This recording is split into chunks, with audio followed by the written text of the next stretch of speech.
Hey everybody, it's Robert here with RT Repairs. Today we're going to be working on our cylinder head again for a 3.4 liter 6-cylinder GM motor that happens to be out of our Pontiac Aztek we're working on.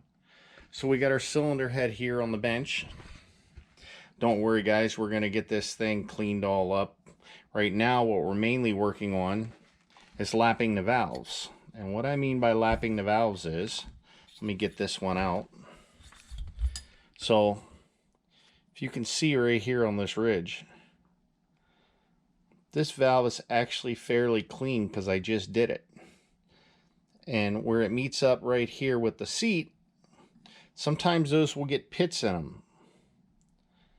And the whole reason for doing a lapping is you put a little grinding compound on there and you lap them in. Usually you lap them in with a little wooden tool like this where you'll lap them. You'll lift it up and down as you're doing it. Kind of looks like you're trying to start a fire is what it kind of looks like. But today, we're going to be using this new tool that we got here. Goodson Supply sells it. You basically press it down onto the valve, and it spins it. And we're using valve grinding compound, water mixed, as you can see here, made by Permatex. Stuff works really good. It's got a little bit of grit inside of it. So we're going to work on our next valve here, and you guys are going to be along for the ride as you see what we do with this. So let me go ahead and pull this valve out, and I will show you the condition of it. So you can see this one's fairly clean. Fairly clean looking, but we're still going to lap this one in just so we get it all nice and clean on the surface, because you can see on the surface here you got a little pitting right here, a little pitting right around there. We're going to clean that up. So let me put you guys here in the holder and we'll go ahead and show you what we do. I got to get this so it holds you guys. So first I'm going to take a little lapping compound. I'm going to put it on the valve itself, right here on the groove. I'm just going to spread that around with my finger. You don't need a whole bunch. I'm going to spread that around. We're going to put the valve back in. Now I am going to put a rag under this to get this up off the ground. Now we're going to take our tool. We're going to put it on here.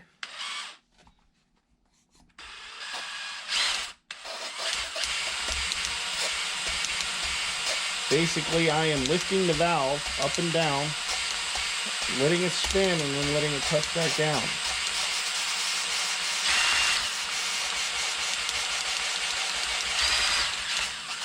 I'm holding my finger underneath of it so it barely touches.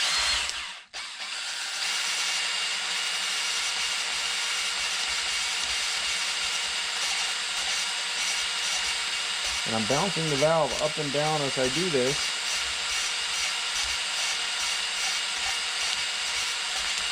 Don't have to do this a long time, but you can hear it grind and it comes back down. Okay, now we're going to pull this valve back out, and I'm going to wipe this down so you can see what this looks like. This tool is remarkable. Doing it by hand, we would have been here for a while. So you guys can see how much cleaner that is. And let me get this wiped down in here. And don't worry guys, we're going to clean all this up really good before we go putting it all back together.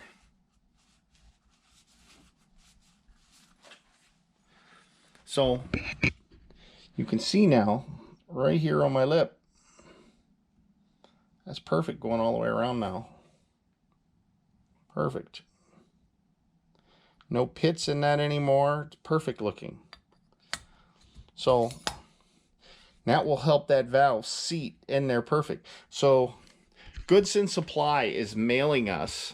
Goodson's located out of Minnesota here, and they make all kinds of tools. So they are mailing us some vacuum plates. And what the vacuum plate is going to do is the vacuum plate is going to set over top of this cylinder right here. And we'll draw vacuum on it using a handheld brake pump. So that will draw vacuum. And what that will do is once I have all of these valve springs back in and have the head back together, that's going to draw vacuum, and that's going to show us if we have a leak in one of these. Now we can also go through the intake port, and we can do a vacuum check on the intake port, which will show us if the intake valve's leaking. We can also do it on the exhaust valve on the other side to tell if it's the exhaust valve's leaking. Now, if we pull vacuum here, of course, we're going to have to put a spark plug in first. But we pull vacuum here and it holds vacuum, both valves are closed. We know we don't have a leak in either one of the valves. So now we know we can go ahead and put this back together and be perfectly fine to put this cylinder head back on and be good with it. So last thing we're going to do after we lap these valves in, I'm going to take these cylinder heads over to the machine shop, and you can see right here where this lip is. I'm going to get them to take just 1,000th off, just 1,000th off of this, which will make this head perfectly flat. So then we can go ahead and put this back on our engine without any worries of that leaking. So just another step that you do when you do your own heads. Now I could take these heads in and I could have them recut the valves and recut the valve seats. You're looking at, for two heads together, between $180 to $250 here in Minnesota. You can lap them in. Most of the time they can be lapped in and they will seal up perfect. You get the carbon off of them, you clean them up. As long as the deck surface is flat and true, you're good to go. You're very good to go. Now, one thing I will tell you guys is a lot of people will get in a habit of taking and using a power tool to clean this off. Don't do that. So you can get this Scotch-Brite stuff at any Ace Hardware. You can get it at O'Reilly's, AutoZone, anywhere. The burgundy stuff, yes, you can use the green stuff too, but the burgundy stuff is meant mainly to take off other paint residue. Now this stuff, it will clean the surface without going too deep, and it will get a lot of the residue off, which, as you can see here, most of it's coming off as I scrub this. So you see it gets it fairly clean. But it's always good if you've got the room. I mean, all your heads will have some kind of a ledge where you can actually go to. So before you actually get too much taken off the head, and then the head's no good. So, but I mean, we'll run this to a machine shop. They will take and plane, you know, just 1,000th off of it, which will make it to where it's a perfectly flat deck surface. And then we can take that deck and we put a new head gasket on this and get it back on our motor. So what I also did the other day with this motor is now ignore the oil filter still on it and the sensors. So I cleaned this surface up with that same Scotch-Brite. You see how clean that is? That's where our oil pan is going to go. I painted the block up on this side. We will be replacing this oil pressure sensor and this knock sensor. We're going to be putting two new ones on. Guys, when you take a motor apart like this and you're going to rebuild it, that doesn't mean you have to replace all your bearings and your crankshaft and everything else. These bearings still have half their life left in them. There's no need for me to go ahead and put $150 into a crankshaft and spend another $50, $60 in rod bearings and main bearings for this motor. There's no need in that. Will I replace the oil pump? Yes, I will replace the oil pump, because getting it apart this far with the oil pump being that old, the most crucial thing for this engine is good oil flow. So I will put a new oil pump in, simply bolts on, just bolts on right here. Very easy to do. So we will replace that oil pump. But the bearings, the crankshaft, all of that is good. Now, if I had found any major scoring in here, then I would be replacing the crankshaft and the bearings. But one thing you guys have to realize is once a motor gets so many miles on it, these rods right here will stretch and they'll come out around. So once you mess with this, any part of it, to replace even just the bearings, you might as well be prepared to just do a full-blown rebuild. You might as well be prepared to replace your connecting rods, Which, if you're going to go through that trouble, you might as well take the engine totally apart, have it bored, put new pistons in, and go that route. We're not doing that with this motor. This motor is still got life left in it as it is. We are going to replace the oil pump. We are putting all new gaskets on it. I am replacing the sensors because they're hard to reach. We will be putting a new rear main seal on, as well as a front crankshaft seal because it's a part. We're replacing the timing chain and the timing chain tensioner and cover gaskets. So we're just basically refreshing the gaskets on this motor, and we're going to put it all back together. This car was a victim.